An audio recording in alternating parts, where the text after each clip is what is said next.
شاہی محل خوشیوں سے جگمگا رہا تھا۔ برسوں کی دعاؤں اور منتوں کے بعد بادشاہ آلیاں اور ملکہ سحر کو اللہ نے اولاد کی نعمت عطا کی تھی، وہ بھی ایک نہیں بلکہ 2 بیٹیاں۔ جیسے ہی خبر محل میں پھیلی، خوشی کی لہر پورے شہر میں دوڑ گئی۔ ہر گلی کوچے میں چراغ جلائے گئے، گلاب کی پتیاں بکھریں اور لوگوں نے جشن منایا۔ ملکہ نے دونوں ننھی بچیوں کو باہوں میں سمیٹا تو اس کی آنکھوں سے خوشی کے آنسو بہنے لگے۔ ایک بچی کا چہرہ جیسے چاند کی روشنی سا تھا اور دوسری کے لبوں پر ہلکی سی مسکراہٹ گویا کلی کی طرح تھی۔ بادشاہ نے محبت سے کہا، سحر، یہ دونوں ہماری ریاست کا سب سے قیمتی خزانہ ہیں، لیکن خوشی کی یہ رات ایک پراسرار مہمان لے آئی۔ آدھی رات کو اچانک محل کی فضا بدل گئی، آسمان پر بادل چھا گئے، بگولے اٹھے اور کھڑکیوں سے نرم سی روشنی اندر آنے لگی۔ سب حیران تھے کہ یہ کیا ہو رہا ہے۔ اچانک کمرے میں ایک نورانی ہستی نمودار ہوئی، وہ پریوں کی ملکہ تھی۔ بادشاہ اور ملکہ گھبرا گئے۔ پریوں کی ملکہ نے نرم مگر سنجیدہ لہجے میں کی، تمہاری قسمت عظیم ہے کہ تمہیں جڑواں بیٹیاں عطا ہوئی ہیں، مگر یاد رکھو یہ دونوں ایک ساتھ نہیں رہ سکتی۔ اگر ابھی سے انہیں اکٹھا رکھا گیا تو ان میں سے ایک کی جان جا سکتی ہے۔ ملکہ سحر کے دل پر جیسے خنجر چل گیا، وہ اپنی دونوں بیٹیوں کو سینے سے لگائے ہوئے رو پڑی۔ یہ کیسا ظلم ہے، ہم نے برسوں کے بعد یہ خوشی دیکھی ہے، اب ہم اپنی بچی کو کیسے جدا کریں؟ پریوں کی ملکہ نے گہری سانس لی اور کہا، یہ کوئی ظلم نہیں، یہ تقدیر ہے۔ دونوں میں ایک خاص طاقت ہے اور وہ طاقت ابھی کمزور ہے، انہیں الگ الگ پروان چڑھنا ہوگا۔ ایک تمہارے ساتھ محل میں رہے گی، دوسری میری دنیا میں۔ بادشاہ آلیان نے کانپتے ہوئے ہاتھ سے اپنی ایک بیٹی کو آگے بڑھایا۔ ہم مجبوری میں آپ کی بات مانتے ہیں، بس ہماری بچی کو سلامت رکھنا۔ پریوں کی ملکہ نے بچی کو اپنی باہوں میں لیا لگی۔ پریوں کی ملکہ نے جاتے جاتے کہا، ڈرو نہیں، وقت آنے پر سب کچھ ظاہر ہو جائے گا، تمہاری بیٹیاں ایک دوسرے کو تلاش کر لیں گی۔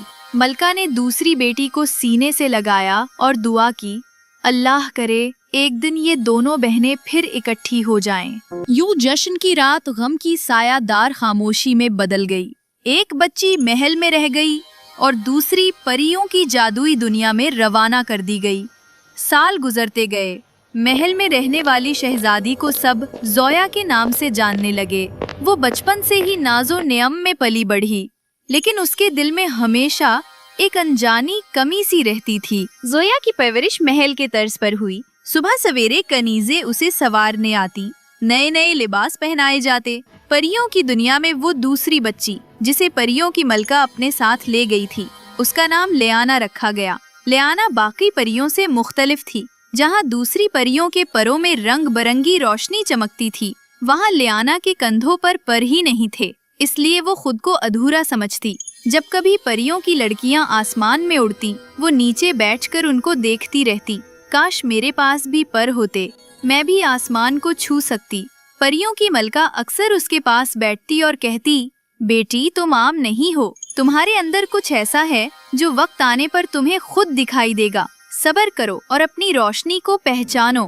لیانا سر ہلا دیتی، مگر اس کی آنکھوں میں بے چینی جھلکتی۔ وقت اپنی رفتار سے گزرتا رہا۔ زویا نے انسانی دنیا میں تعلیم پائی، ادب سیکھا، گانے اور ساز سے لگاؤ بڑھایا۔ اس کی آواز میں ایک ایسا جادو تھا کہ محل کے در و دیوار جھوم اٹھتے۔ لیانا نے پریوں کی دنیا کے پھولوں اور جادوئی باغوں میں وقت گزارا۔ اسے گانے اور کا شوق پیدا ہوا۔ جب بھی وہ کسی نرم دھن کو گنگناتی، پھول جھومنے لگتے اور ہوا خوشبو سے بھر جاتی۔ یوں 2 بہنیں 2 الگ دنیاؤں میں بڑی ہو رہی تھیں، ایک محل کی شان میں، دوسری پریوں کی بستی میں، مگر دونوں کے دل کسی انجانی ڈور سے بندھے ہوئے تھے۔ رات کا وقت تھا۔ پریوں کی دنیا کے آسمان پر ستارے کچھ زیادہ ہی روشن تھے۔ لیانا باغ میں اکیلی بیٹھی پھولوں کو دیکھ رہی تھی۔ اس کے دل میں پھر وہی ادھورا پن جاگ رہا تھا۔ وہ آہستہ آہستہ گنگنانے لگی، جو نہ جانے کب سے اس کے لبوں پر آ جاتی تھی۔ اسی وقت پریوں کی ملکہ نمودار ہوئی۔ وہ خاموشی سے لیانا کے پاس آ کر بیٹھ گئی۔ بیٹی، اب وقت آ گیا ہے کہ تم اپنی حقیقت جان لو۔